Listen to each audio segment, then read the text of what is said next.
ஒரு ஸ்வீட் தாங்க பண்ண போறோம். அது சக்கரை, பால், நெய், தேங்காய் அவ்வளவுதாங்க. அந்த 4 பொருள் வச்சு ஒரு ஸ்வீட் பண்ண போறோம். வாங்க எப்படி பண்ணலான்னு பார்க்கலாம்.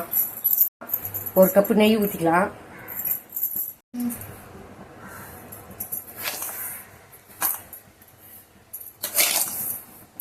மூணு கப்பு சக்கரை, தேங்காய் போட்டுக்கலாம். 2 கப்பு தேங்காய், இது 2 கப்பு தேங்காய் போட்டுக்கலாம்.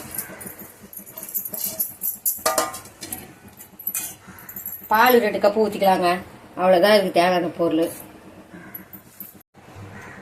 எல்லாம் போட்டாச்சுங்க. இப்போ கிண்டி விட்டுக்கலாம். சோறு எல்லாம் சேர்ந்து இப்போ ஏலக்காய் பொடி போட்டுக்கலாம். நல்லா கலர் மாறினோடனே நம்ம எடுத்து தட்டில் ஊற்றிக்கலாங்க. மாறிச்சு. இப்போ நம்ம நெய் தாடி தட்டில் நம்ம ஊற்றிக்கலாம். இந்தமாரி கலர் மாறினோடனே இறக்கிடலாங்க. நல்லா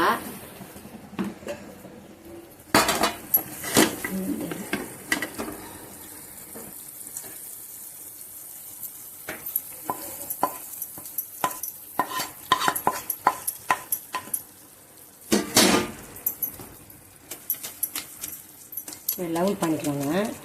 இருக்கும்போது நம்ம கட் பண்ணிக்கலாம். சூப்பராக வருது பாருங்க தேங்காய் பருப்பு. இது ஒரு மாதிரி போட்டு டப்பால் போட்டு வச்சுக்கலாங்க. ஒரு 10 நாள் வச்சா கூட கெட்டு போகாது. சூப்பராக வந்துச்சு பாருங்க. அவ்வளோதாங்க, ஸ்வீட் முடிஞ்சிச்சு. வாழ்க வளமுடன்.